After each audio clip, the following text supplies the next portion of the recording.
I'm now going to introduce finalist number 5, Andrew and John from Treasure Data.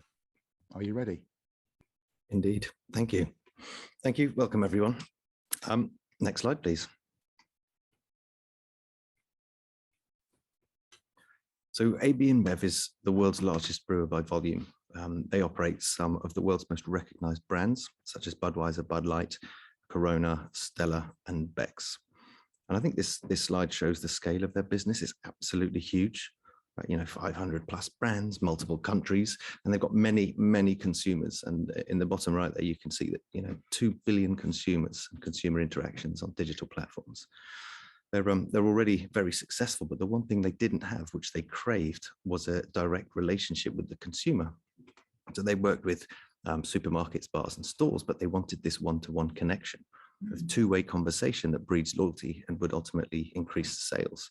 And we're going to walk you through how they transformed their business by connecting their data to achieve this direct connection with their consumers. Next slide, please.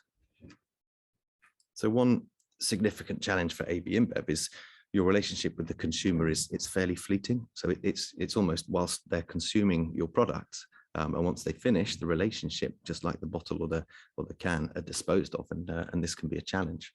And there's still this residual brand connection, but ABInBev wanted to maximize that connection and then deepen it by building a direct relationship with their consumers and maintaining a dialogue with them that was relevant. But in a company that I guess historically has only dealt with off and on trade, in terms of supermarket stores and bars, it was going to be a challenge, and would incorporate a seismic shift across the entire organization in terms of their technology, their data, and their people. And it's this business transformation that we were asked to work with them on. Next slide, please. So how did we go about this?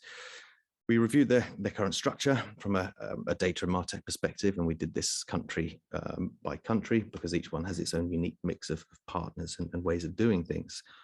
And most importantly, it became apparent they needed a business that could handle the sheer volume of data that they were able to capture, could connect this data, and then help them make sense of it at speed and activate it in terms of monetization and campaigns.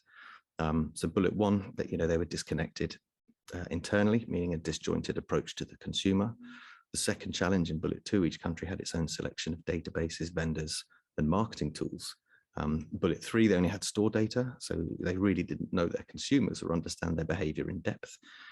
Bullet 4, obviously there were opportunities to better segment their data, and finishing up on 5, just there's more and more legal and compliance challenges which differ by country, so they need to be on top of that, and we had just the solution for them. Next slide, please.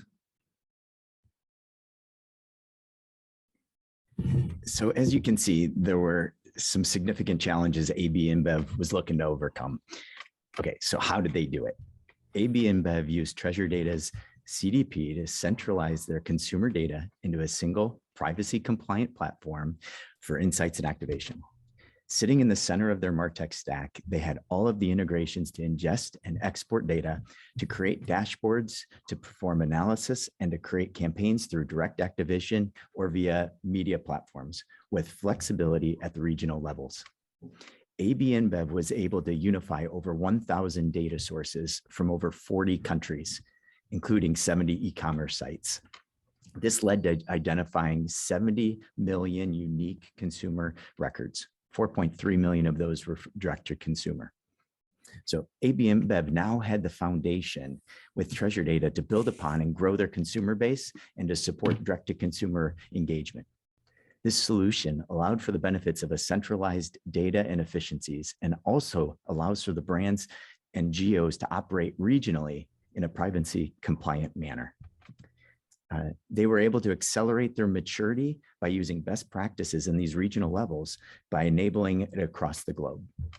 For example, if you're in Brazil and you're an agency, you will only see data related to Brazil due to the role-based permissions. You can't access any other region's data. So some of the other use cases: digital cross-channel personalization with real-time capabilities. It's enabled smart attribute marketing based on customer behavior. There's data security and compliance across geos, enabling each market to operate independently, and then overall campaign optimization. So ABInBev now has the ability to thrive in a cookieless world in an even more digital environment and still connect with their consumers. Next slide. So did they solve their key challenges? Yes. This transformation enabled clarity for the business, unified brands and regions for the first time. Each brand within each country had their own data set.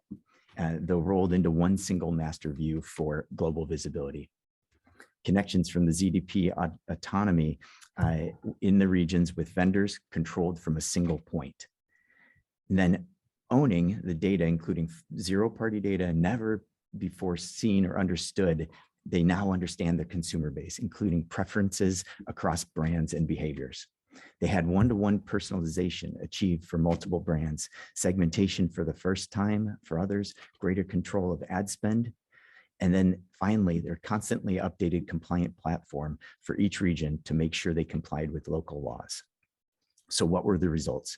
300 million customer data points unified across 9 different systems and 110 websites. I mean, that's just a lot of data, a lot of places being brought together. 36% advertising cost savings due to more efficient buying and reduced overlap. And then 4 million duplicate profiles were identified, which supports efficiency and connected data together to have a more accurate view of their customer. Next slide. So the benefits aren't just those that we've mentioned. They now have an end-to-end view of their consumer journey with their brand. This has meant they went from mass marketing awareness activity to pinpoint accurate lifecycle marketing over a period of 12 months and are able to communicate with their consumers wherever they are in their lifecycle with the brand. Next slide, please.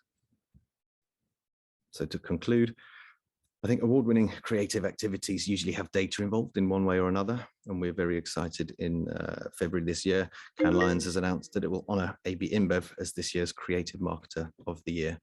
I'm not claiming that solely because of us that they won the accolade. I'm just saying that business transformation has been an enabler to this. So their business is now more connected, their tech is connected, and so is AB InBev to their consumers. The art of the possible is now a reality. Thank you.